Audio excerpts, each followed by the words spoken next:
du coup, sur les modes, en fait, on était en mode sport, ce qui explique pourquoi la réponse d'accélérateur était quand même assez brutale. On va se remettre en mode confort, voir ce que ça donne. Mais donc 19, la température ça va, fait pas trop chaud. Les assistances, je sais pas trop comment ça marche. Donc véhicule, qu'est-ce qu'on a sur le véhicule? Normalement, je crois que c'est là qu'on peut voir les consommations dans données. Voilà. Ok, donc là, les derniers 27 km, la voiture a fait 21,4. Depuis la recharge, par contre. Ah bah, elle était pas en charge quand il nous l'a donné. Par contre, depuis le départ, non, c'est la même chose. Comment on fait pour remettre à zéro ce machin? Depuis le départ, comme ça. Non. Ah, je crois que Bjorn il avait montré véhicule. Un truc dans le véhicule. Deuxième page, s'il te plaît. Non, même pas. Wow. C'est quoi ce truc? Bon, c'est sympa, on peut faire tourner la voiture. Mais alors là, franchement. Ah, habitacle, voilà, habitacle. Cockpit. Et là, on pouvait réinitialiser les données. Donc réinitialiser les données depuis le départ. Ok. Voilà. Et conduite de longue durée. Ok. Ça par contre, ouais, c'est pas normal quoi. Dire mise à zéro, ça devrait être sur cet écran quoi. C'est pas encore au point le logiciel. Hein. Et on a 87% de batterie. D'accord. C'est pas mal. Lieu de recharge n'est pas encore disponible. Parce que du coup, tu crois que ça marche si on dit Volkswagen?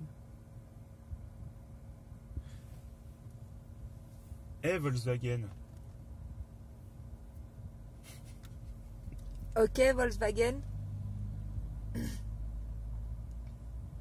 Non, c'est pas comme ça. J'en sais rien. Attends, il y a peut-être un micro là. Ah, vas-y. Emmène-moi à Lyon.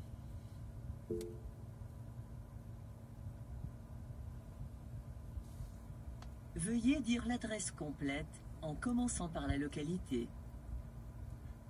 Lyon.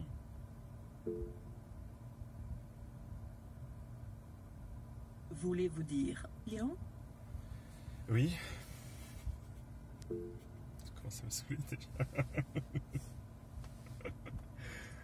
Ah ouais, c'est pas au point ça. De ce matin sur la Veuillez Tesla. patienter. Ouais, j'adore. Ce matin. Veuillez répéter. D'accord, donc chute. On va y aller en manuel si jamais.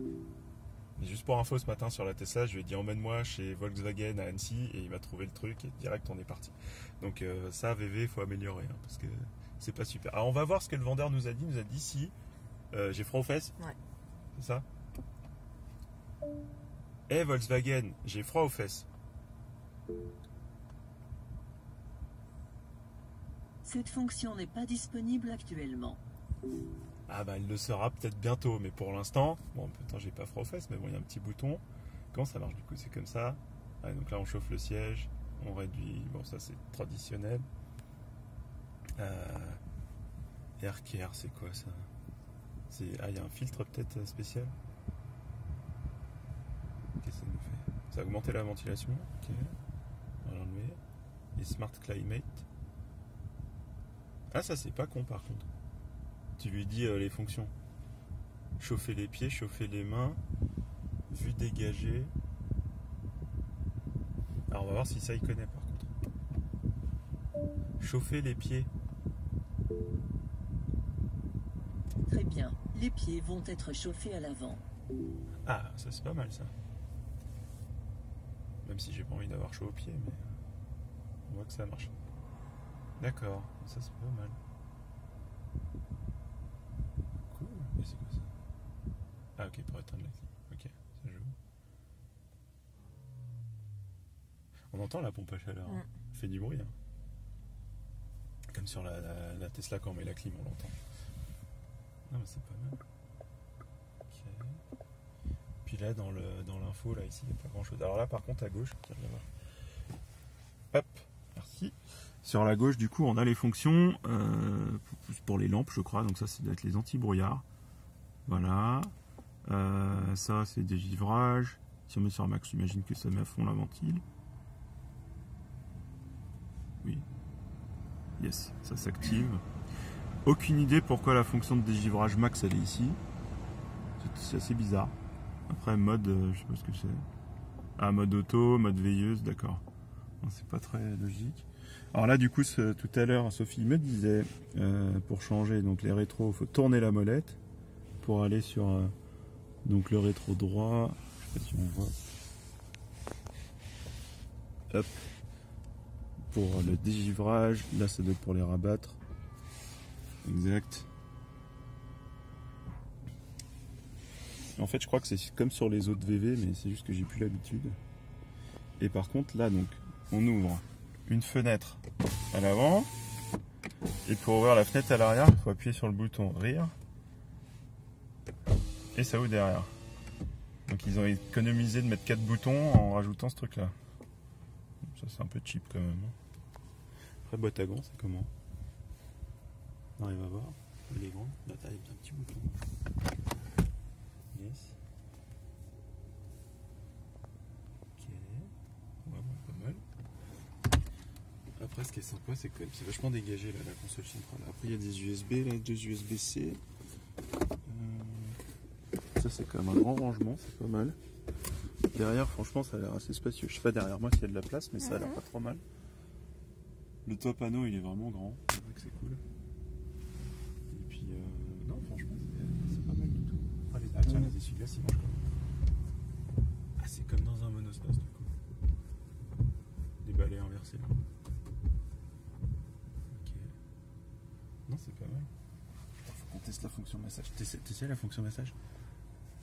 Sur le côté du siège. Il y a un petit bouton marqué ergo massage je crois. Il y a ou pas sur celui-là? Ah il y a. C'est pas mal ça.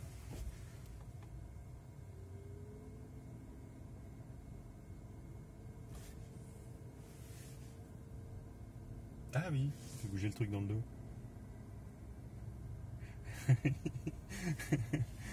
Il y en a une qui sourit là. Bon, c'est pas non plus un massage shiatsu qui appuie comme j'avais pu voir dans les Volvo, mais alors affichage tête haute, ouais là on le voit. Hein. Ah, par contre je sais pas si on peut le régler l'affichage tête haute. Peut-être justement dans ce truc véhicule, habitacle, affichage tête haute, activer, position. D'accord, et donc là je peux, vu que je suis vraiment limite, comment ça marche? Ouais, donc là on peut le monter. Ah, donc là il est vraiment haut, je vois pas grand chose. Ouais, alors c'est là qu'il est le plus fort.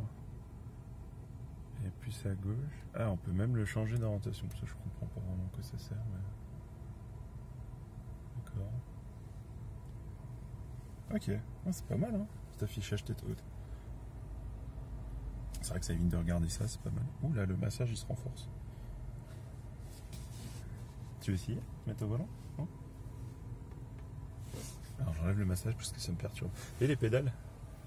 Avec le play et pause, ça je trouve ça assez rigolo quand même.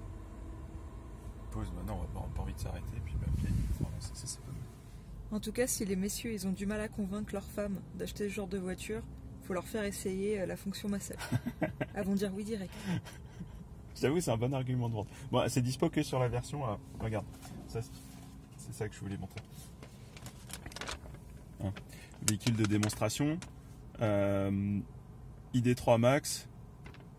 Ça, par contre, c'est pas mal. Donc, prix hors option 49 990 €. Bonus, malus. Bah non, il y en a un de bonus. Ils se sont gavés. Parce que pour les véhicules inférieurs à 60 000 €, il y a 3 000 de bonus. Pardon. Donc prix du véhicule 5310, prix du remisé du modèle exposé. Ah, c'est pas un prix remisé, ils ont enlevé le bonus en fait, les 3 000 €. Ça faudra qu'on demande s'ils font 3 000 de ristourne ou si c'est juste les 3 000 de bonus. Parce que... Mais bon, 47 310 € avec bonus, ça reste 1 500 € plus cher que la nôtre de voiture. Hein.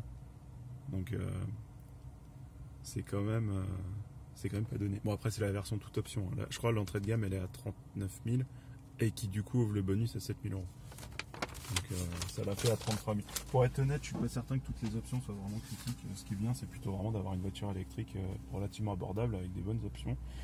Donc l'histoire du du creep là, j'arrive pas à trouver comment on l'enlève. C'est un peu chiant ce système là, on voit pas grand chose. Je comprends pas comment on fait pour régler les modes de conduite, même dans individuel, on peut pas régler grand chose. Train roule en confort, direction, entraînement, confort, sport, éco, assistance d'éclairage, machin, bon, bref, c'est pas très grave. Allez, on va y aller. Alors j'avais oublié de faire un petit tour de la voiture, on va dire par l'intérieur. Donc ça permet juste de voir un petit peu le volume. Donc on va se caler vers l'arrière. Donc franchement la sellerie Alcantara cuir, elle est pas dégueu du tout. Le toit noir c'est assez sympa. Niveau espace aux jambes, bah c'est vrai que c'est bon, plancher plat, ça c'est sûr que c'est typique voiture électrique. Je vais quand même aller m'installer à l'arrière derrière moi pour voir ce que ça donne. Donc je vais laisser la clé de la voiture. Voilà, hop. Plutôt passer de l'autre côté. Ce sera plus simple.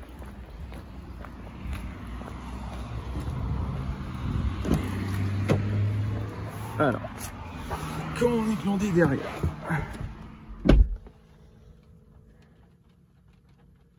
sais pas si elle prend en main, mais la voiture bougeait. Bon, bref. Bah derrière, garde-toi, je fais 1m86, je touche. Hein. C'est potable, mais il faut vraiment pas faire plus. Hein. C'est pas extra. Par contre, en largeur, bah, c'est typique. Alors, regarde, pour les pieds, c'est pas mal. Je pense que derrière moi, je serais moins bien. Il y a moins d'espace quand même. Mais bon, je suis assez grand, je suis assez large aussi. Donc, un petit accoudoir qui va bien. Ça bouge un peu, comme dans la Tesla, j'ai envie de dire. Par contre, la trappe à ski, c'est quand même... Enfin, c'est plus qu'une trappe à ski, du coup. On est sur une banquette 40-20-40. Donc là, c'est vraiment la partie 20 qui s'ouvre. Pas mal. Pas mal. Si on a des skis à mettre... Alors, je sais pas si j'ai bien reclippé. Ouais, je pense que c'est bon. Mais oui, après la vue du tableau de bord est très dégagée. On est quand même assis plus haut à l'arrière qu'à l'avant, très clairement. Donc pour des enfants, même pour des passagers, c'est quand même un truc assez agréable. Le toit vitré est vachement grand. Non, on est bien dans cette voiture. C'est assez similaire à une Golf à l'arrière en fait. Hein. Franchement, quand ils nous disent même espace qu'une Passat, je suis à peu près d'accord. Mais c'est quand même moins grand qu'une Passat. C'est très clair, surtout en largeur. Ça manque. Alors après, on va aller voir le port de charge. Alors, hop, ici. Donc, le type 2 avec toutes les phases. Donc apparemment, on est en 11 kW sur la charge. Le port CCS qu'on peut clipper, je sais pas où. Il y avait un truc là, voilà, comme ça. Un peu comme une trappe à essence. Je pense même d'ailleurs que la trappe là c'est quasiment la même qu'une trappe à essence. Hop. Et puis je sais pas s'il veut qu'on lui charge. Et donc le concessionnaire, ils ont une petite borne Schneider. Je pense que c'est une 11 kW avec une carte de charge. Voilà quoi, truc basique. Donc comme une Golf. C'est la même chose. Par contre là on ouvre le coffre. Ouais, qui est pas mal. Bon, ça reste une compacte. Hein. Donc c'est un coffre de Golf, hein, guère plus. Double plancher si besoin. Je sais pas comment on fait pour le lever ce machin. C'est peut-être une technique autre.